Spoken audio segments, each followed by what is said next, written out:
এখানে লোকালের কোনো সিস্টেম নেই। তোমার সঙ্গে দেখা করে খুব ভালো লাগলো আমাকে ভাই। তো ভাই কেমন আছো সবাই? আশা করছি সবাই ভালো আছো। আজকে ভাই 21 মার্চ 2026, আর আজকে সারাদিনে যা কাজ করব এই ভিডিওতে সবটাই শেয়ার করব। শেষ অবধি ভিডিওটা দেখো, তাহলে একটা আইডিয়া পাবে যে কীরকম আর্নিং হতে পারে রোজ ক্যাব চালিয়ে।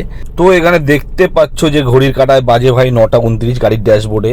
তো ভাই ঘড়িটা একটু ফাস্ট আছে, 25 মিনিটের কাছাকাছি, তো ওই প্রায় 9টার কাছাকাছি বাজে। আর দেখতে পাচ্ছ গ্যাসের কাঁটা আছে এখানে 2 দাগ। তো ভাই এই গাড়িটা যে রাতে চালায় যে দাদা, সে ভাই নিজের মন মতো চালায় ভাই। কখনো ফুল গ্যাস দেয়, আবার কখনো 1 দাগ দেয়, কখনো 2 দাগ দেয়, আবার ওর মন মতো, মানে কখনো আবার হাফও দিয়ে দেয়। তো এই জন্য কখনো কখনো একটু প্রবলেম হয়। তো যাই হোক, বাদ দাও। এখানে ভাই ফার্স্টে আমি যাব গ্যাস ফুল করাতে, তারপর ওখান থেকে অনলাইন হব আর দেখবো কীরকম কি বুকিং পাই, তোমাদের সাথে পুরোটাই শেয়ার করব।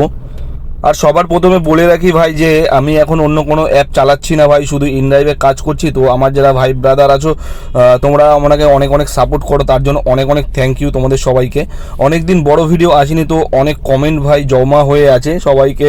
চলো আজকে ছোটোখাটো করে রিপ্লাই দেবো, ঠিক আছে, তোমাদের কমেন্টের। তো ফার্স্ট কমেন্ট আছে, দাদা সুইফট ডিজায়ার নেবো কি নেবো না তুমি বলে দাও কেমন হবে কাজের জন্য। তো সুইফট ডিজায়ার ভাই যথেষ্ট ভালো গাড়ি, সুইফট ডিজায়ার নিলে নিতেই পারো। সেকেন্ড কমেন্ট আছে, সিএনজি এর প্রবলেম বুঝতে পারছি না যে সিএনজি না পেট্রোল গাড়ি নেব। তো আমি বলবো ভাই তোমার মানে যদি টাইমের যদি প্রবলেম থাকে তাহলে তুমি পেট্রোল নিতে পারো, কিন্তু তোমার মানে খরচার দিক থেকে দেখতে গেলে ভাই সিএনজির খরচা ভাই অনেকটাই কম। তো সিএনজি গাড়ি নিতে পারো, এটা তোমার আমার মতে মনে হয় বেস্ট হবে। আর থার্ড কমেন্ট আছে ভাই, সেলেরিও নেব কি মানে সেলেরিও কি ভাই ঠিক হবে কাজের জন্য?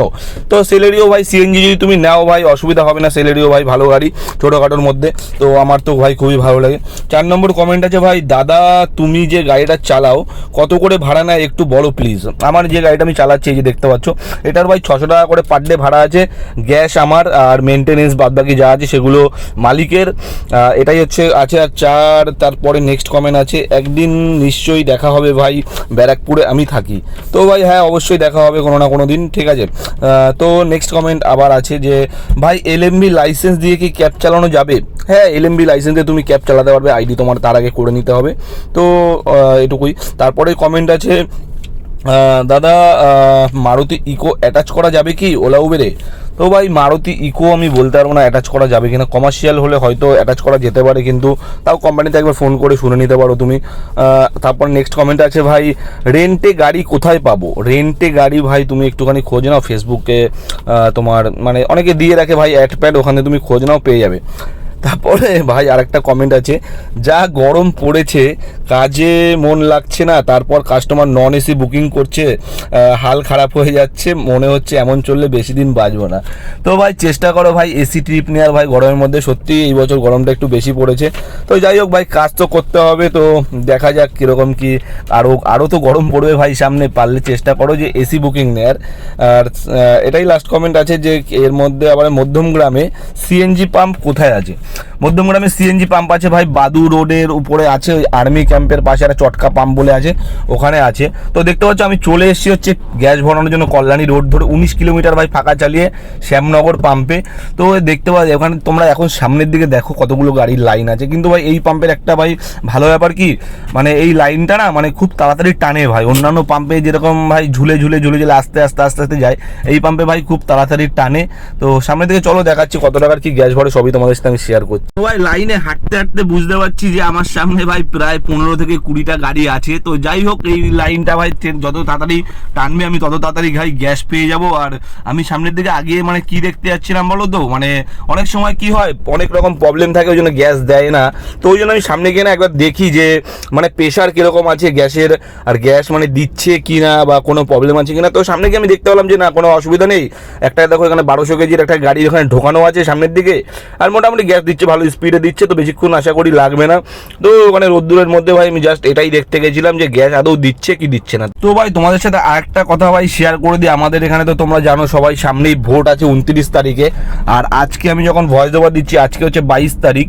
তো ভাই এখানে এখন ভাই চারিদিকেই ভাই নাকা চেকিং ভাই প্রচণ্ড পরিমাণে চলছে। কালকে আমি মানে এই ভিডিওটা যবে করেছি কালকে আমি ভাই গাড়ি নিয়ে বেরিয়েছিলাম কাজে, সারাদিন মোটামুটি আমি 6টা ট্রিপ ভাই করেছি টোটাল। তো আমি সময় তোমাদের এই ভিডিওতে সব আপডেট পেয়ে যাবে। যাই হোক, তো আমি যেটা বলার আর কি, তো ভাই মানে কালকে 6টা ট্রিপ করতে আমাকে মিনিমাম ভাই 7 থেকে 8 জায়গায় ভাই গাড়ি দাঁড় করিয়ে ভাই গাড়ি চেকিং করেছে ভাই।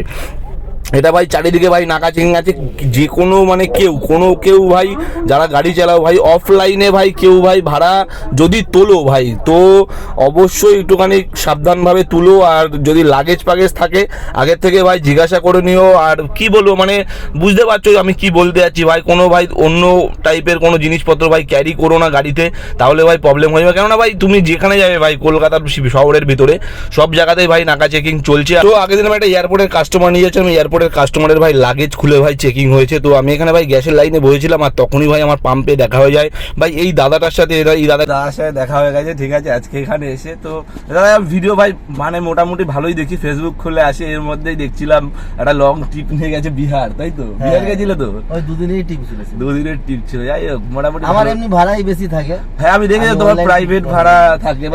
এই ভাড়া থেকে আসলাম, বিয়ে বাড়ি ভাড়া ছিল। হ্যাঁ এবার গ্যাস ভরবো, যাবো বাড়ি, তারপরে আবার রাত্রিবেলা একটা বিয়ে বাড়ি ভাড়া আছে। বিয়ে বাড়ির ভাড়া আছে? হ্যাঁ আজকে রাত্রিবেলা হোল্ড করেছিলাম আমি, খিদিরপুরে গিয়েছিলাম। ও আচ্ছা আচ্ছা। আবার রাত্রিবেলা মলা আলী যাবো। না ভাই কাজ করতে পারে ভাই দাদা, দেখি যা মানে পুরো খুব হার্ড ওয়ার্কিং আছে, ঠিক আছে। মানে জান গরিব ছেলে, হার্ড ওয়ার্কিং একটু করতেই হবে। তোমারটাও ভিডিও আমি দেখেছি, ভালোই লাগে। আবার তোমার সঙ্গে দেখা করে ভালোই লাগলো, খুবই আমি বুঝতে পারিনি, আমি দেখলাম দাদা এখানে মানে আসছে, এবার আমি না সাইড দিয়ে দেখে হালকা চিনতে পেরেছি, কারণ সাইডে তো সবাই জানো আছে। এখানে প্রেসারও ভালো থাকে, আবার অল টাইম গ্যাস থাকে এখানে। মানে একটা মানে জিনিস কি আছে এখানটায় ভাই, যদি কেউ লাইনে দাঁড়ায় সে গ্যাস পাবে। এখানে আমাদের লোকাল সিস্টেম কিছু নেই। হ্যাঁ পাম্পের মালিক বলে, এখানকার যে পাম্পের মালিক আছে বলে আমি কোনোদিন লোকাল করব না, যাকে পোষাবে আসবে, না হলে আসবে না, আমি লোকাল করব না। পার্টির লোকও এসেছিল কিন্তু কারো কথা শুনিনি। মানে এখানে দাঁড়ালে পরে গ্যাস পাওয়া যায়, কি পাওয়া যায়। এখানে সবাই একরকম আছে, কেউ লোকাল না, কেউ বড় না, কেউ ছোট না, যে লাইন লাগাবে সে পাবে। ভালো সিস্টেম, ভালো না? এই সিস্টেমটাই তো ভালো। অনেক জায়গায় আমি দেখেছি সোদপুরে পাম্পের স্টাফরা মালিক আছে, ওইখানকার লোকাল ছেলেরা না। আমি একদিন দাঁড়িয়েছিলাম 1.5 ঘন্টার দিকে, একটা বাইরের থেকে ছেলে আসলো, সামনে লাগিয়ে নিয়ে চলে গেল। কত আমাকে খারাপ লাগলো জানো, আমার ভাড়া ছিল কিন্তু ওর ভাড়া কিছু ছিল না, কিন্তু ও নিয়ে চলে গেল, আমি দাঁড়িয়ে আছি। সেটা যদি আমি এখানে করি তাহলে তোমাদের কত খারাপ লাগবে। এটা তো ঠিক, ওই জন্য আমরা প্রেসারও দেই না, এরকম করা উচিত না ভাই। কিন্তু সবাই আমরা এক আছি ভাই, সবাই আমরা এক আছি, সবাই পেটের জন্য খাচ্ছে এখানে ভাই। সেটা তো ঠিকই। কি বলবো আর বলো তোমরা, দেখো সবাই মানে কিছু কিছু সব পাম্পে বলতে গেলে এই পাম্পটা বাদ দিয়ে সব পাম্পে সিস্টেম আছে। সব আমরা যত জায়গা আছে, ভাড়ার সাথে মানে যত জায়গা আছে সব জায়গা আছে। তারপরে আর কিছুদিন পরে অসুবিধা হবে না, কেন আমাদের এখানে জিওতে সিএনজি হয়ে গেছে, পারমিশন শুধু পাচ্ছে না। সোদপুরে 2টো পাম্পে হয়ে গেছে, একটা মুড়া গাছের সামনে হয়েছে। যদি এইসব যদি হয়ে যায় তাহলে আরো আপনারা আমাদের এদিকে এলাকাতে আসতে পারেন, গ্যাস ভরবেন, কোনো লাইন লাগাতে হবে না, আরামসে ভরে চলে যাবে। ক্যাবেও মোটামুটি ভাড়া পাওয়া যায় ভাই, পাওয়া যায় না এরকম না, পাওয়া যায়, ঠিক আছে। এখান থেকে যাওয়ার সময় ভাড়া পাওয়া যায়, আসার সময় ভাড়া পাওয়া যায়।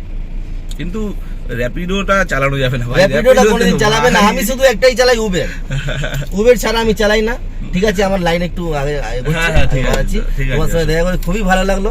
চলো আবার পরে দেখা হবে, ঠিক আছে ভাই, দেখা হবে, আসছি। হ্যাঁ দাদা।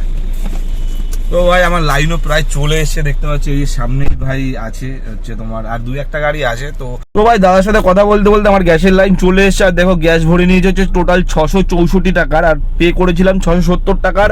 আর তারপরে আমার বেশিক্ষণ ওয়েটও করতে হয়নি, ওই একটুখানি আগিয়েছিলাম সামনের দিকে ওয়্যারলেস মোড়ের দিকে, তারপরে একটা বুকিং চলে আসে সেক্টর 5-এর, আর ওই দাদাকে আমি নিয়ে বেরিয়ে যাই সেক্টর 5, আর এখন অব্দি গাড়ি চলেছে ভাই 50 কিলোমিটার টোটাল।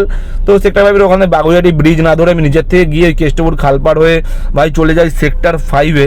তো সেক্টর 5-এ চলে যাওয়ার পরেও ভাই মোটামুটি আমার বেশিক্ষণ ওয়েট করতে হয়নি। তো তারপরে আমি ওখান থেকে কাকিমাকে তুলে নিই, আর তুলে নিয়ে আমার ড্রপ থাকে হচ্ছে তোমার কলকাতা স্টেশনে। তো কলকাতা স্টেশনে ভাই আগে ফোন করে শুনে নিয়েছিলাম যে বেশি লাগেজ আছে কিনা, তো মোটামুটি লাগেজ ছিল। তাও দেখছো যে ডিক্কি আমার বন্ধ হচ্ছিল না, কোনো মতে চাপ দিয়ে ভাই বন্ধ করে আমি ফটাফট নিয়ে চলে আসি কলকাতা স্টেশনে।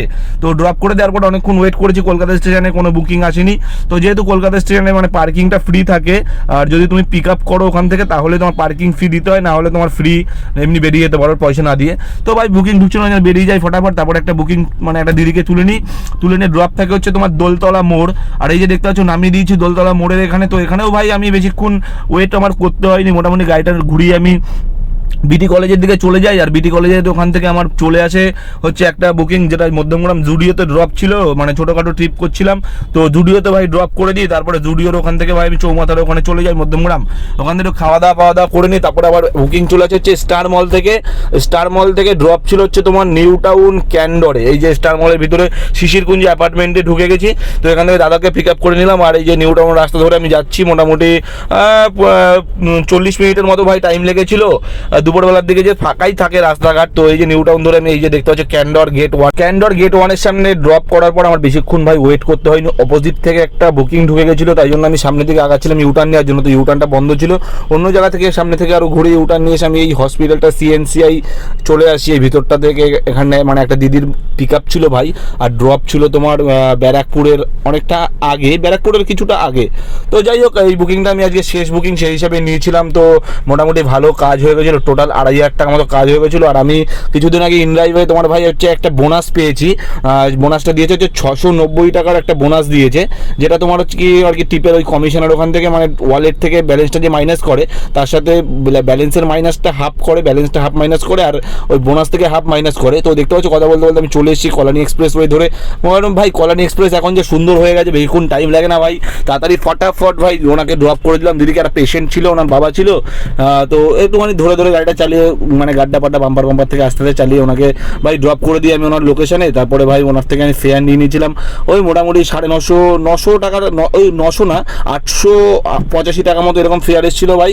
তো যাই হোক, ফেয়ার নিয়ে ভাই আমি আর বেশি লেট করবো না, আজকে তাড়াতাড়ি ভাই এখনই ভাই গাড়িটা গ্যারেজ করে দেবো। আর টোটাল আমার গাড়ি কালকে চলেছিল কত কিলোমিটার, ওই টোটাল চলেছিল ভাই 165 কি ওরকম, তারপরে ফাঁকা গাড়ি নিয়ে আরও গেছিলাম ধরো 10 কিলোমিটার, ওই 175 টোটাল এরকম হবে হার্ডলি হলে জোর হলে। তো যাই হোক, এরকমভাবে আমি ভাই তোমাদের যদি ভিডিও যদি এরকম ভাই আপডেট চাই, তো ভাই তোমরা ফটাফট চ্যানেলটা ভাই সাবস্ক্রাইব করো, আর ভিডিওটা ভালো লাগলে লাইক করো। আর ভাই কি বলো, তোমরা যেভাবে ভাই সাপোর্ট করছো তার জন্য অসংখ্য ধন্যবাদ ভাই, খুব তাড়াতাড়ি ভাই 2000 ভাই সাবস্ক্রাইবার হয়ে যাবে, তোমরা একটু ভাই ঝটাফট একটু সাবস্ক্রাইব করে দাও ভাই। আর কল্যাণী এক্সপ্রেস ভাই কি বলবো, এত সুন্দর কল্যাণী এক্সপ্রেস, বলছিলাম তোমাদের দেখো কত কিলোমিটার গাড়ি চলেছে, 165 কিলোমিটারের কাছাকাছি ভাই গাড়ি চলেছে টোটাল সব মিলিয়ে আজকে। তো ভাই ভালো থেকো সবাই, আশা করছি খুব তাড়াতাড়ি একটা ভিডিও আমি আবার নিয়ে আসি তোমাদের জন্য। আর তোমাদের কি টপিকের উপর ভাই ভিডিও চাই সেটা তোমরা এই ভিডিওতে কমেন্ট করো, তাহলে সেই টপিকের উপরই ভিডিও আসবে। আর তোমরা যেসব মানে কিছু যদি তোমাদের যদি কিছু ভাই জানার থাকে ভাই ক্যাব লাইনের ভিতরে, তো ভাই তোমরা এখানে ভাই কমেন্ট করতে পারো সেই বিষয় নিয়ে। সামনে যে ভিডিওটা আসছে ওই ভিডিওটাতে ভাই আমি তোমাদের যেরকম যা কমেন্ট আসবে সেই কমেন্ট বেসিসের মানে কারো যদি কোনো কিছু